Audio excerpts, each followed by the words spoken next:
Bismillahirrahmanirrahim. Today topic is relationship of biology to the other sciences. This is the topic of unit number 1 of 9th class biology. So here we discuss relationship of biology. हमने क्या पढ़ना है? Biology का relationship दूसरी sciences के साथ. So without wasting our time, I will start. The interrelationship among different branches of science cannot be denied. Science का जो रिलेशन है दूसरी ब्रांचेस के साथ हम उसको डिनाई नहीं कर सकते, उससे इनकार नहीं किया जा सकता. डिनाई का मतलब होता है इनकार. Biology include information on various aspects of living things पर this information release to the other branches of science as well. अब ये क्या कह रहे हैं? Biology includes information on various aspects of living thing. जो बायोलॉजी है उसके अंदर डिफरेंट पहलू से हमें लिविंग थिंग्स के बारे में इंफॉर्मेशन मिलती है, लेकिन this information relate to the other branches of science. क्योंकि ये जो रिलेशन जो हमें जो इंफॉर्मेशन मिलती है ये रिलेट करती है दूसरी ब्रांचेस के साथ साइंस की, तो हम उनके बारे में जानना ज़रूरी है. So each branch of science has relation with all the other branches. तो जो हर एक ब्रांच साइंस की ब्रांच का ताल्लुक दूसरी ब्रांचेस के साथ ज़रूरी मतलब कि होता है.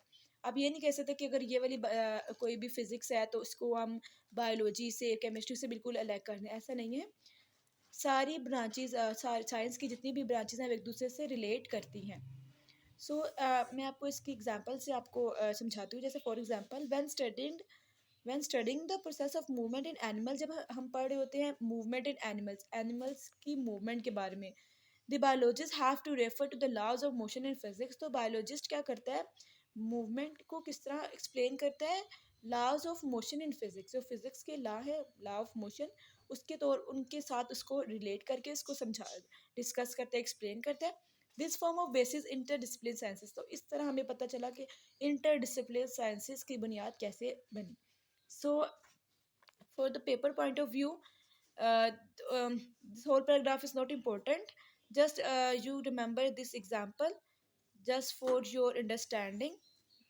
Just okay. Now here is biophysics. The first one is bio. So we know where we are studying about life and physics में हम क्या पढ़ते हैं? आप आगे देखते हैं बायोफिजिक्स में क्या पढ़ा जाता है. It deal with the study of principal of physics. जो हमें फिजिक्स के प्रिंसिपल्स बताए जाते हैं, जो फिजिक्स में लॉज होते हैं, प्रिंसिपल्स होते हैं, बायोफिजिक्स उनके साथ डील करती है, which are applicable to the biological phenomena. वो वाली लॉज जो बायोलॉजिकल फिनोमिना के ऊपर अप्लाई हो रहे हों वो हम इसमें पढ़ते हैं. For example there are similarity between the working principle of physics and limbs of animal in biology. वो क्या कह रहे हैं कि देर इज अ सिमिलरिटी है between the working principle of lever, जो किस तरह से एक लीवर काम करता है फिजिक्स में और किस तरह लिम्स काम करते हैं किधर, एनिमल्स में. तो उनके दरमियान का जो रिलेशन है वो सिमिलर. जैसे अगर हम कहें बाजू किस तरह एक लीवर मूव करता है और किस तरह एक इंसान का बाजू मूव करता है, तो उसमें क्या है, एक सिमिलरिटी आ जाती है. हम लॉज ऑफ मोशन के अकॉर्डिंग उन्हें डिस्कस किया जा सकता है. तो इसे क्या कहेंगे? बायोफिजिक्स. अब नेक्स्ट है biochemistry. It deal with the study of chemistry. अब ये क्या है? बायो मीन लाइफ और केमिस्ट्री में हम किस किस बेसिक केमिस्ट्री का जब भी वर्ड लिया जाता है तो केमिकल्स जेन में आ जाते हैं. So it deal with the study of chemistry of different compound. तो ये डिफरेंट कंपाउंड की केमिकल स्ट्रक्चर क्या है उसके साथ डील करती है. And process occurring in living organism. और वो वाले प्रोसेस अकर जो इंसानों के अंदर जो केमिकल प्रोसेस हो रहे होते हैं उनके बारे में जब हम पढ़ते हैं तो हम उसे क्या कहते हैं? Bio chemistry. अब इसकी भी एक एग्जांपल है the study of the basic metabolism. अब मेटाबॉलिज्म आपको पता है मेटाबॉलिज्म क्या होता है? जितने भी रिएक्शन हो रहे होते हैं, कुछ चीज़ें टूट रही होती हैं और कुछ चीज़ें बन रही होती हैं, जैसे ब्रेक डाउन ऑफ लिपिड्स और फॉर्मेशन ऑफ प्रोटीन, ये सब क्या है हमारे बॉडी के अंदर से क्या कहा जाता है? Metabolism. Metabolism of photosynthesis and respiration involve the knowledge of chemistry. Metabolism of photosynthesis क्या होता है? जो प्लांट्स के अंदर खुराक बनाने का अमल होता है.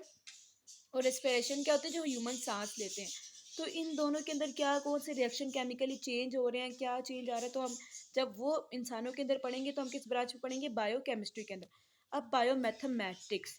नो बायोमैथमेटिक्स और the word mathematics deals with the maths, और इसको हम बायोमेट्री भी कह सकते हैं. It deal with the study of biological processes using mathematical technique and tools. अब ये क्या, जैसे बेटा हम लोग रेशोज वगैरह निकालते हैं बायो में, तो ऑल दिस थिंग जब हम पढ़ते हैं तो हम इसे मैथ्स के अंदर लेके आते हैं. तो ये deal with the study of biological processes using mathematical techniques, math जैसे रेशियोज वगैरह यूज करना से हम क्या कहेंगे, mathematical techniques and tools. For example, to analyse the data gathered after experimental work, biologist have to apply the rules of mathematics. तो biologist को क्या करना पड़ता है, रूल्स अप्लाई करने पड़ते हैं किसके, मैथमेटिक्स के.